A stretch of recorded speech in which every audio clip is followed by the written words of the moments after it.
ആരോഗ്യക്കുറിപ്പുകൾ. ശരീരത്തിനും കാലത്തിനും അനുയോജ്യമായ ഭക്ഷണം ശീലിക്കുന്നത് ആരോഗ്യം നിലനിർത്തുന്നതിൽ പ്രധാന പങ്കുവഹിക്കുമെന്ന് ആയുർവേദം പറയുന്നു.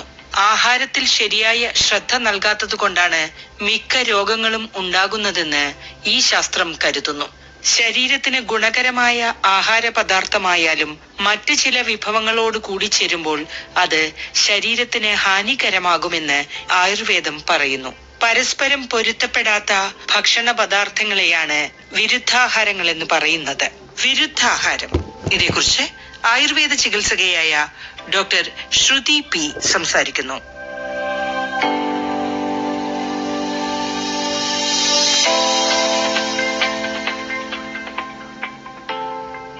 വിരുദ്ധാഹാരം. ആയുർവേദ പ്രകാരം ഗുണങ്ങളിൽ പരസ്പര വിരുദ്ധമായ ആഹാര സാധനങ്ങൾ ഒരുമിച്ച് ചേർത്ത് കഴിക്കുന്നതിനെയാണ് വിരുദ്ധാഹാരം എന്ന് പറയുന്നത്. അറിഞ്ഞോ അറിയാതെയോ ഗുണങ്ങളിൽ വിരുദ്ധമായ ആഹാരങ്ങളോ കാലത്തിനും ദേശത്തിനും പ്രകൃതിക്കും വിരുദ്ധമായ ആഹാരമോ തുടർച്ചയായി കഴിക്കുന്നത് ശരീരത്തിന്റെ സന്തുലനാവസ്ഥയെ തകരാറിലാക്കിയേക്കാം. ത്വക്ക് രോഗങ്ങൾ, ദഹനക്കുറവ്, സന്ധിവാതം, വിളർച്ച, കാഴ്ച വൈകല്യം, കരൾ, വൃക്ക തുടങ്ങിയ അവയവങ്ങളുടെ പ്രവർത്തന വൈകല്യം, ഓർമ്മക്കുറവ്, മറ്റു മാനസിക വൈകല്യങ്ങൾ എന്നിവയ്ക്കെല്ലാം ഇത് കാരണമായേക്കാം.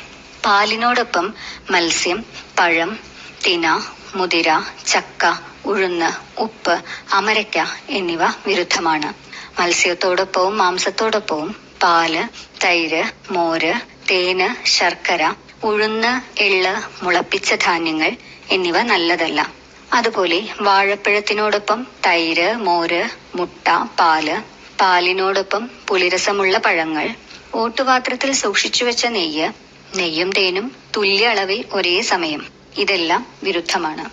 തേൻ, തൈര്, മദ്യം എന്നിവയ്ക്കു മീതെ ചൂടുള്ള വെള്ളം കുടിക്കരുത്. തേനും തൈരും ചൂടാക്കി കഴിക്കുന്നതും നല്ലതല്ല. നെയ്യ് സേവിച്ച് തണുത്ത ആഹാര പദാർത്ഥങ്ങൾ കഴിക്കരുത്. കമ്പിൽ കോർത്ത് കനലിൽ പാകം ചെയ്ത ആഹാരം ശീലിക്കുന്നത് നല്ലതല്ല എന്ന് ആയുർവേദത്തിൽ പറയുന്നുണ്ട്. മഞ്ഞുകാലത്ത് തണുത്ത അന്നപാനങ്ങളും എണ്ണയിൽ വറുത്ത ആഹാരങ്ങളും കഴിക്കുന്നത് നല്ലതല്ല. അതുപോലെ ഉഷ്ണകാലത്ത് എരിവും ചൂടും കൂടുതലുള്ള അന്നപാനങ്ങളും ശരീരത്തിനെ ക്ഷീണിപ്പിക്കും. വേണ്ടത്ര പാകമാകാത്തതും അധികം പാകമായി കരിഞ്ഞുപോയതുമായ ആഹാരങ്ങൾ കഴിക്കരുത്. മനസ്സിന് രുചിക്കാത്ത ആഹാരങ്ങൾ ശരീരത്തിനും നല്ലതല്ല. വിശപ്പില്ലാത്തപ്പോൾ നിർബന്ധപൂർവം ആഹാരം കഴിപ്പിക്കുന്നതും വിരുദ്ധാഹാരത്തിന് തുല്യമാണ്. അതിനാൽ ആരോഗ്യത്തോടെയുള്ള ദീർഘായുസ്സിനു വേണ്ടി ദേശം, കാലം, ദഹനശക്തി എന്നിവ ശ്രദ്ധിച്ച് ശരീരത്തിനും മനസ്സിനും അനുയോജ്യമായ ആഹാരം തിരഞ്ഞെടുത്ത് വേണ്ടത്ര അളവിൽ ക്രമീകരിച്ച് കഴിക്കുന്നത് നമുക്ക് ശീലമാക്കാം.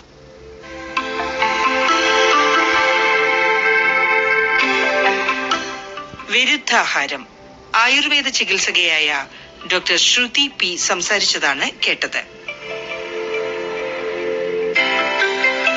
ആരോഗ്യക്കുറിപ്പുകൾ സമാപിക്കുന്നു.